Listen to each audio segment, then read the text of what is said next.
Hello everyone, so my name is Sirin Raja Bedimani. I am a fresh graduate of the Bachelor of Landscape Architecture from Faculty of Environment, University Technology Mara. So I am pleased to present my research entitled Integrating Universal Design toward Healthy Lifestyle for Persons with Disability and Government Equality Content. So I'm moving to the next slide, which is introduction.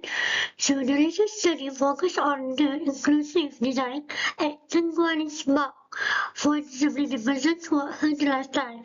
So the public park room may be combined to establish a dynamic environment for disability persons and all community. So many of the proposals for to address concern and challenge relate to the fulfillment of leisure activities for the damaged community and to ensure equitable opportunities for everyone in the community. So the park offers as a recreation area for individuals to participate in either passive or active pursuit. So next, I'm moving on the next slide, which is literature review, which is what is the universal design? So universal design refers to the creation of environment that are inherently accessible to people of abilities without the need for adaptation or specialized design. So the words inspired by Ronald Mays, which is American architect. So the key of the universal design for the research, which is I focus on accessibility, next is equity, and the last inclusion.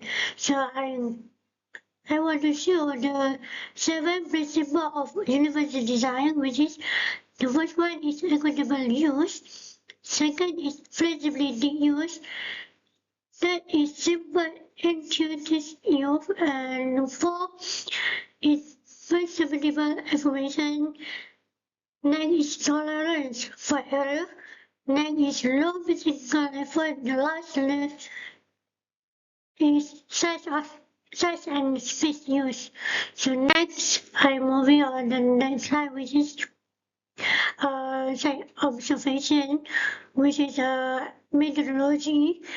So this is a key plan and show of the key plan, location plan, and also site plan.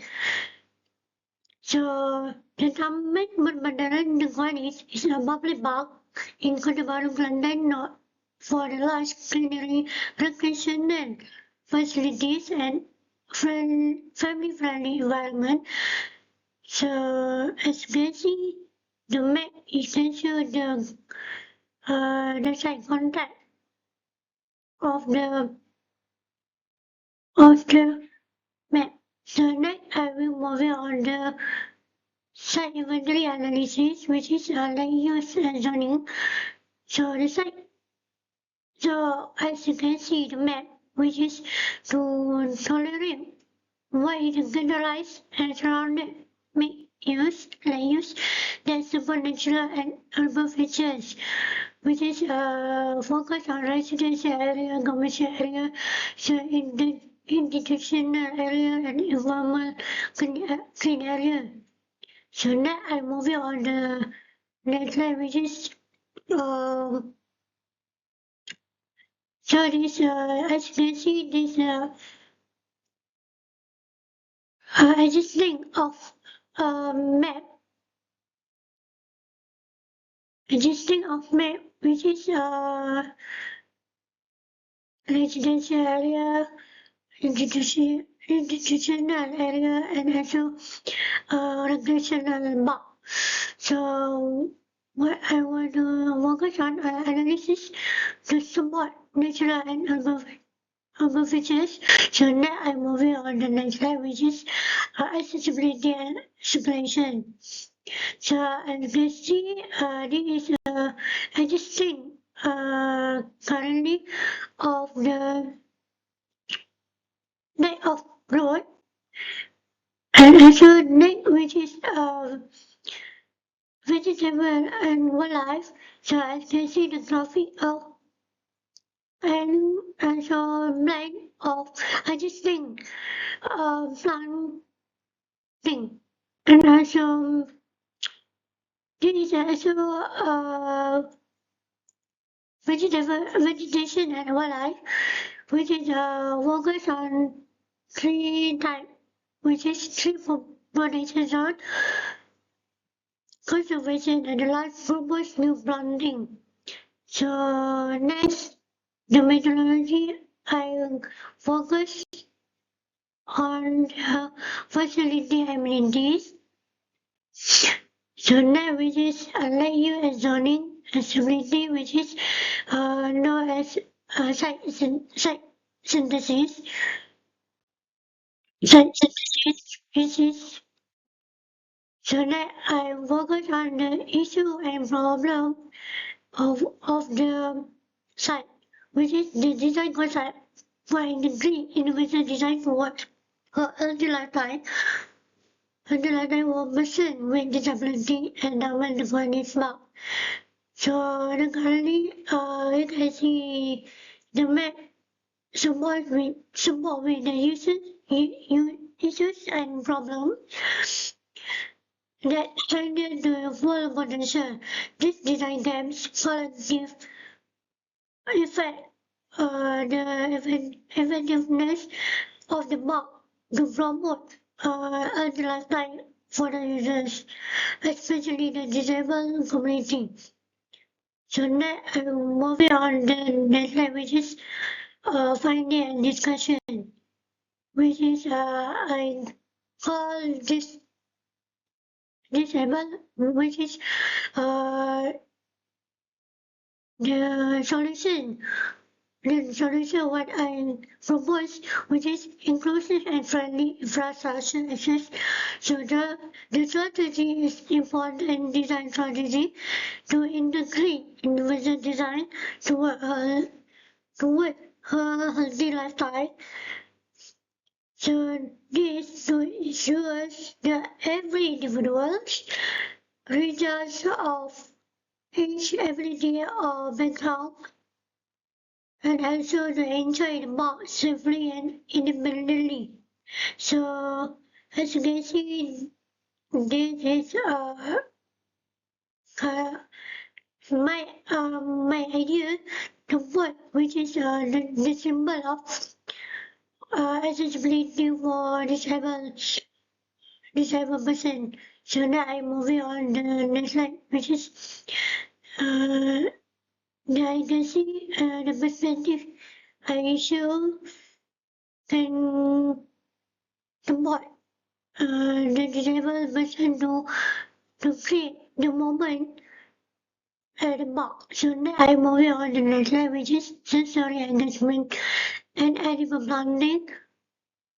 The approach of providing sensory engagement is important throughout the environment of universal design for the purpose to enable outdoor learning and encourage a healthy lifestyle among people with disabilities.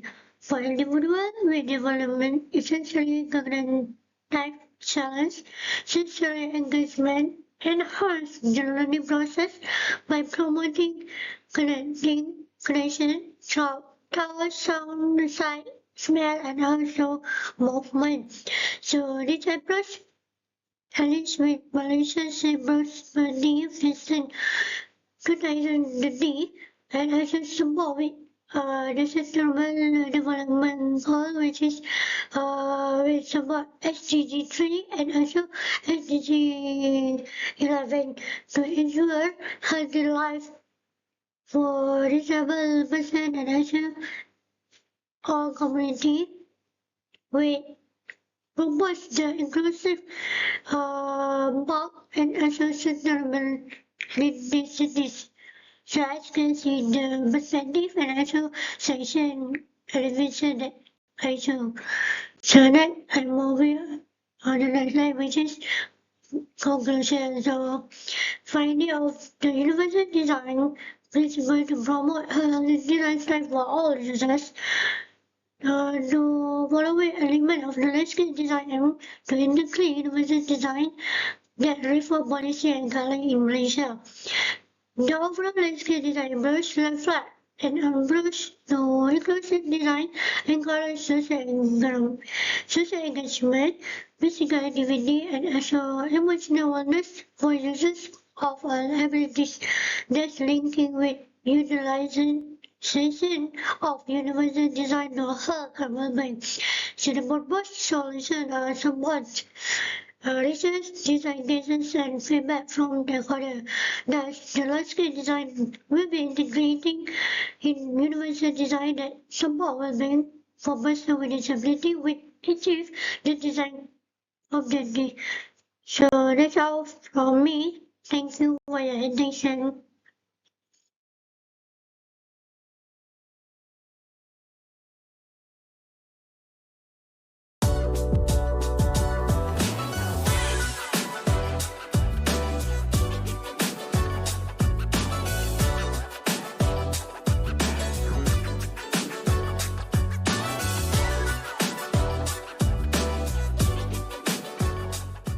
Assalamualaikum and greeting from Langkawi.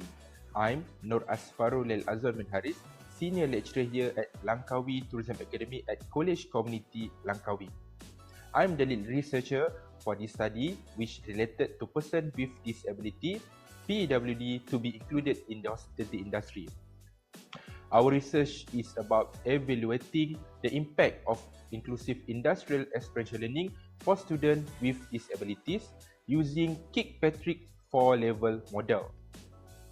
A case study of hospitality inclusive program at the Westin Langkawi Resort and Spa. Inclusive vocational education has become a cornerstone of global reform in recent years. It ensures that persons with disability are not left behind but are empowered with skill and support independence and employability. In Malaysia, technical and vocational education and training, TVET, has been tasked to integrate inclusivity into its program. However, implementation remains challenging, especially in bridging what industry demand and what students are prepared for. Stigma, limited academic accommodations, and the absence of structured evaluation method continue to pose barriers. This study responds to those challenges by providing evidence on how inclusive industrial training can work effectively in Malaysia. The Hospitality Inclusive Program, or HIP, is a collaborative initiative between Langkawi Tourism Academy at College Community Langkawi, the Westin Langkawi Resort and Spa, and Pejabat Pendidikan Daerah Langkawi. It was designed specifically to provide experiential training for students with disabilities. HIP focused on skill-based learning and industry immersion, ensuring that students not only learn in the classroom but also gain first-hand work experience in a hospitality environment. The program also aimed to foster independence among students while strengthening collaboration between industry and academia. To evaluate HIP, we applied Kirkpatrick 4-level model, one of the most widely used evaluation framework globally. The model assesses training effectiveness across 4 dimensions. First, reaction. Did the student like the program? Second, learning. Did they gain knowledge and skills? Third, behavior.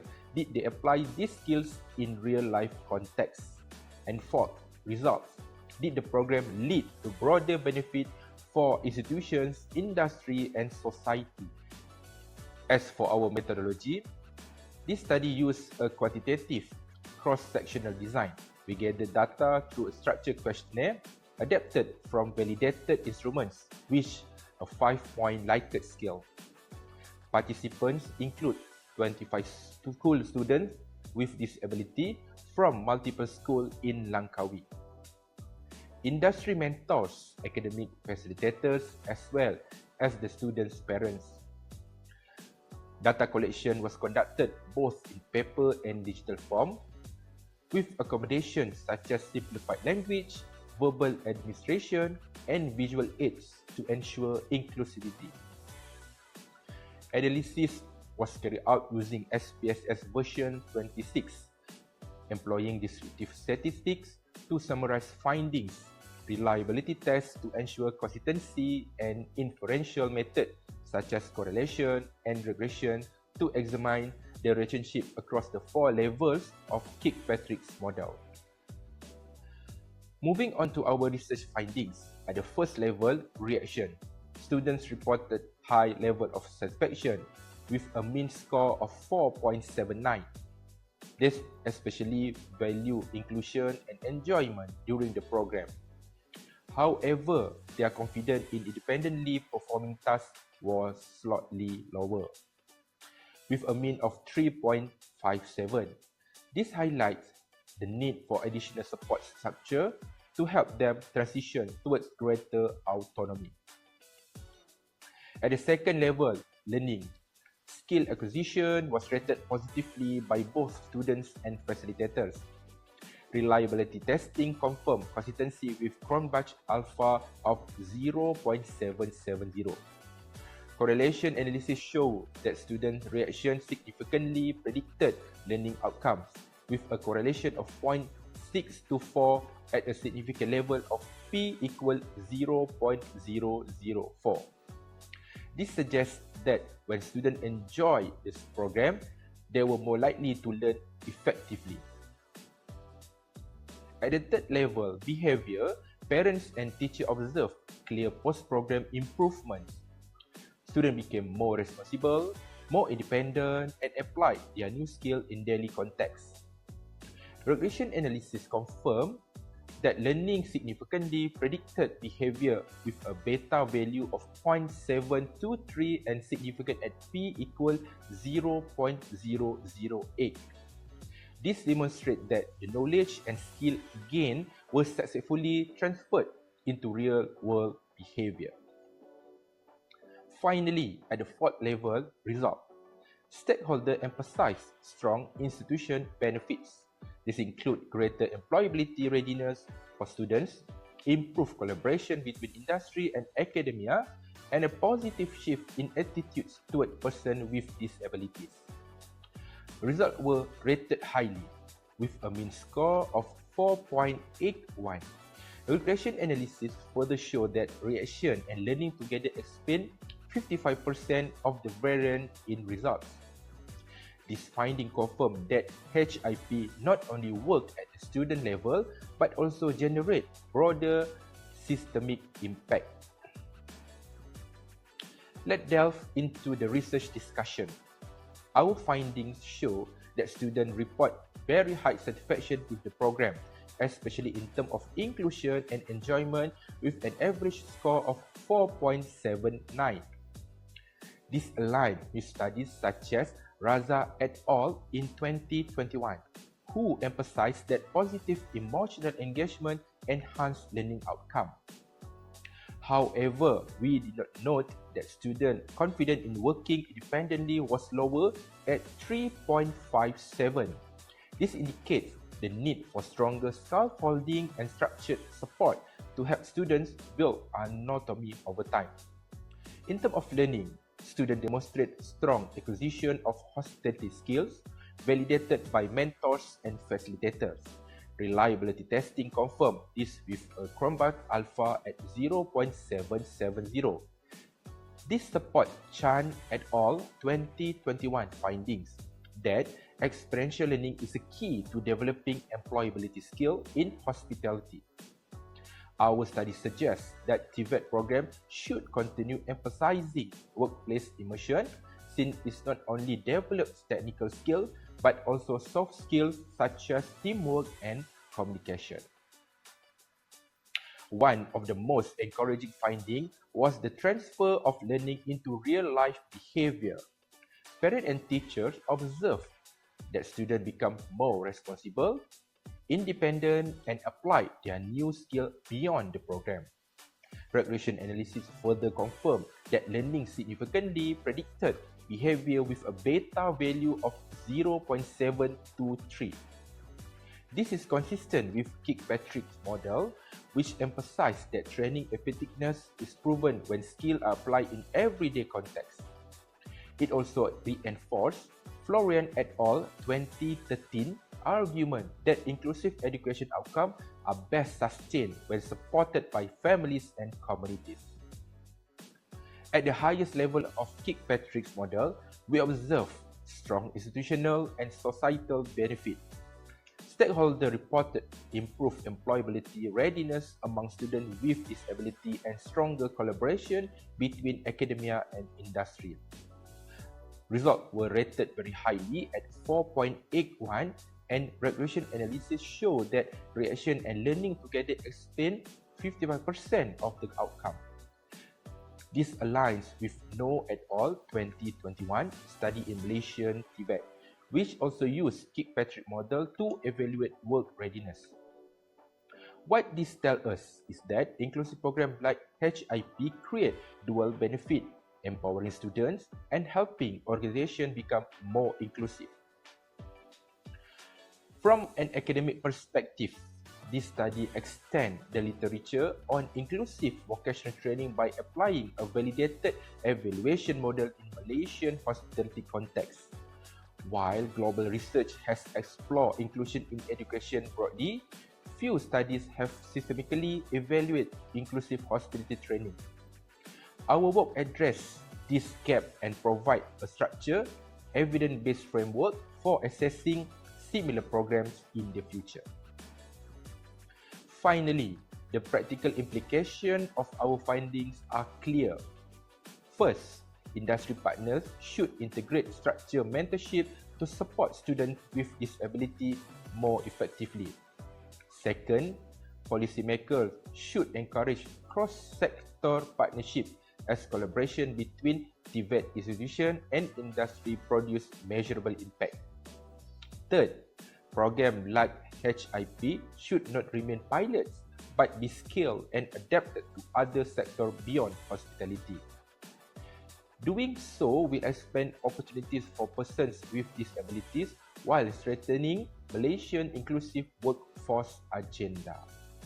In conclusion, the Hospitality Inclusive Program or HIP demonstrate clear effectiveness in enhancing the skill, confidence and employability of students with disabilities. Using Kirkpatrick 4-level model, we were able to systematically capture outcome not only at the individual level but also at the institutional and societal level.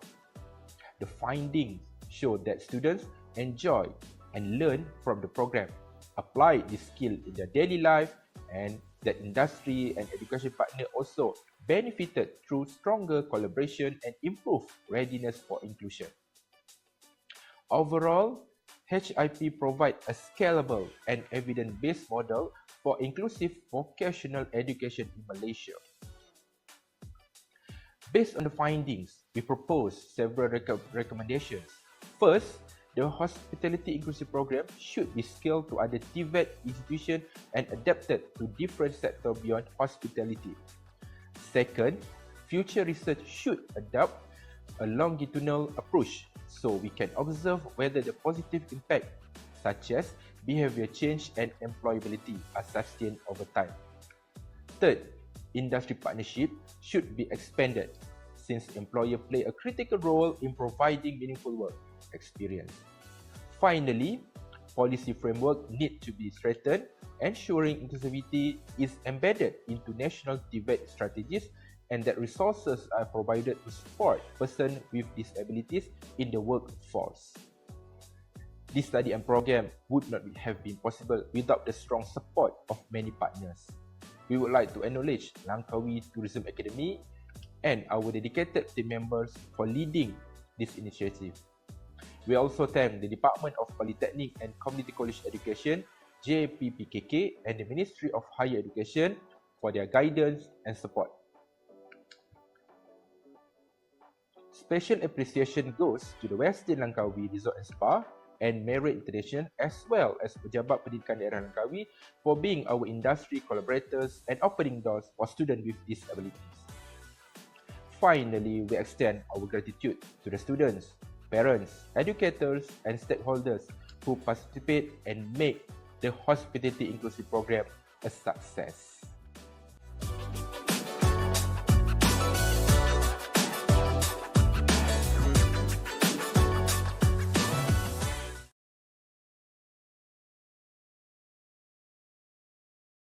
Assalamualaikum and a very good morning to respected judges, fellow educators and distinguished guests. My name is Farhana Sukaina binti Abdul Wahab from SMK Bukit Tinggi, Klang. And today I am honored to share my innovation titled Doodle Lab Studio, a digital approach designed to foster interest among special education students in visual arts. When I first began teaching visual arts to special needs students, I noticed something worrying. Many viewed the subject as students were passive, easily distracted, and often said, "I don't know how to draw, teacher." Their hands struggled, their confidence faded, and creativity stayed hidden. I asked myself, how can they share what's inside if drawing is so hard? From that question, Doodle Lab was born to unlock voices that once stayed silent. There are several of key references guided this study. Research shows digital tools boost fine motor skills, problem solving, autonomy, and reduce anxiety. Kim and Chung, 2023, show assistive tech widens inclusive art. Hugh and Lee, 2025, found digital drawing builds fine motor and problem solving. Aligned with Malaysia's blueprint and digital policy, ICT drives creativity, innovation, and equity. This study aimed to see how Doodle Lab could spark joy and creativity in visual arts. The goal was clear: inspire 70% more interest and 60% more active participation, so every student feels engaged and proud of their art. My guiding questions for this study were simple. Can Doodle Lab boost students' interest in art, and can it help them participate more actively in lessons? This research involved 10 Form 2 special education students with moderate abilities, able to read and follow instructions. Using Kemi's and McTaggart's cycle of plan, act, observe, and reflect, digital participation was feasible. Before Doodle Lab, students showed low focus and minimal engagement. They often hesitated to start and quickly lost interest. However, even after the first session, I saw remarkable change. This project taught me technology should extend empathy, not replace teachers. With Doodle Lab, students create with joy, and its future lies in blending art, science, and AI for a truly inclusive learning journey. This is how Doodle Lab Studio transforms learning. For students with low functioning abilities, they can trace by uploading any picture they love, turning simple lines into confidence. For immediate functioning students, the app aligns with the standard-based curriculum, helping them explore each drawing component and express their creativity in a more artistic way.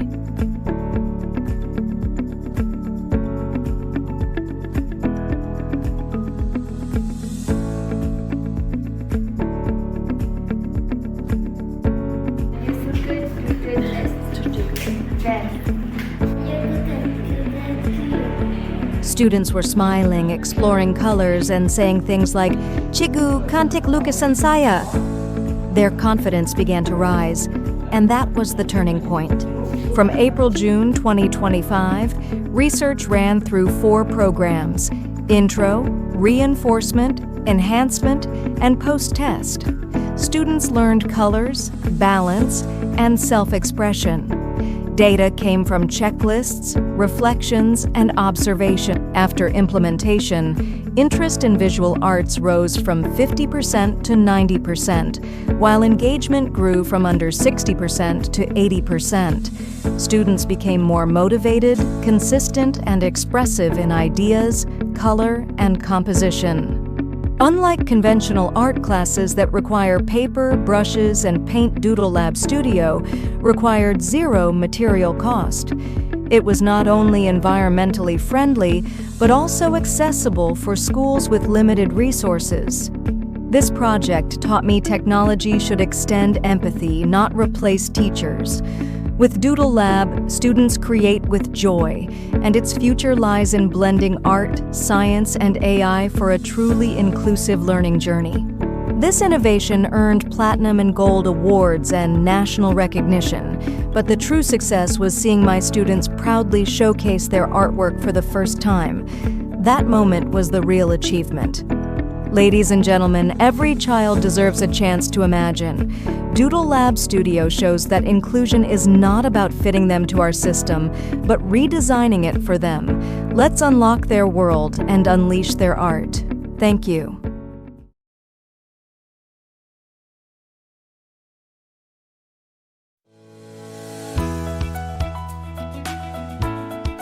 Good morning, distinguished guests, fellow educators, and participants.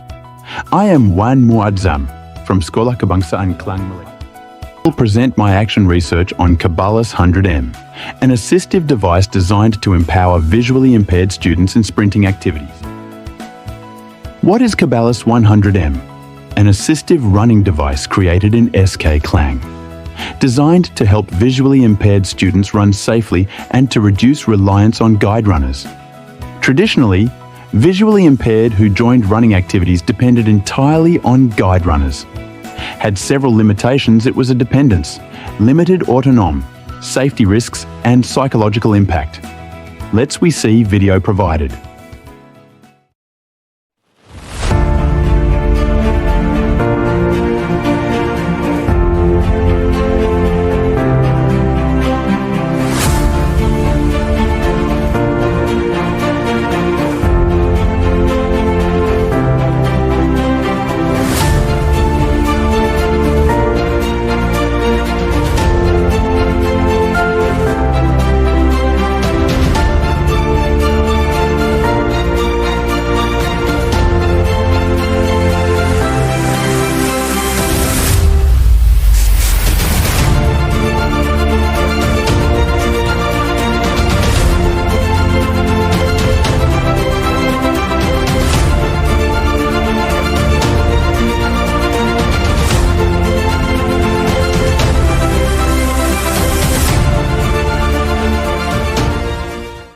It is a structured guiding system that allows students to sprint on the track without relying on a peer. Think of it as a safe running lane assistant for the blind. And watch video my new inventions of Kebalas 100 meters.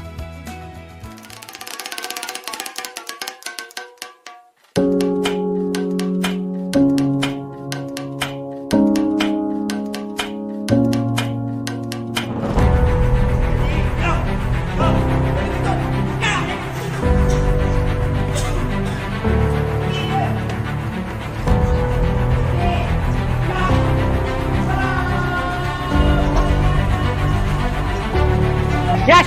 Ready? Langkah besar! Ready? Go! Langkah besar! Pelan! Pelan! Hop! Okey, langsung. Ready? Go! Pelan! Pusing! Yes, pusing! 3 objectives for this study. There are to design and implement the Kebalas 100M assistive technology, to assess its efficacy regarding performance and safety, to assess its influence on confidence, autonomy, and inclusion. Action research model by Kemmis and McTaggart with a cycle of planning, action, observation, and reflection. 5 visually impaired students participated. Data collected using pre- and post-tests, observation checklists, and interviews. Data from interview and observation shows a negative behaviour reduced to 16.8%, while 83.2% of students felt ABL boosted their interest and confidence. All students enjoyed, stayed engaged, and showed greater confidence in sprinting. Checklist data showed 100% of students completed 10 rounds on time. Kebalas 100M improved sprint records, balance, class management, and technique monitoring, while reducing reliance on teacher guidance and keeping students engaged. Kebalas 100 Metam bridges inclusive policy with real practice, improving sports performance and psychosocial growth. It fosters autonomy, builds confidence, and strengthens participation in education. Studies proves that inclusion is a lived experience. By enhancing safety, confidence, and independence, this innovation shows that when barriers are broken, every student has the power to run freely toward their dreams. Finally, Cabalas 100M proves inclusion in action, boosting safety, independence, and confidence. Thank you for your support. Together, we build an inclusive future.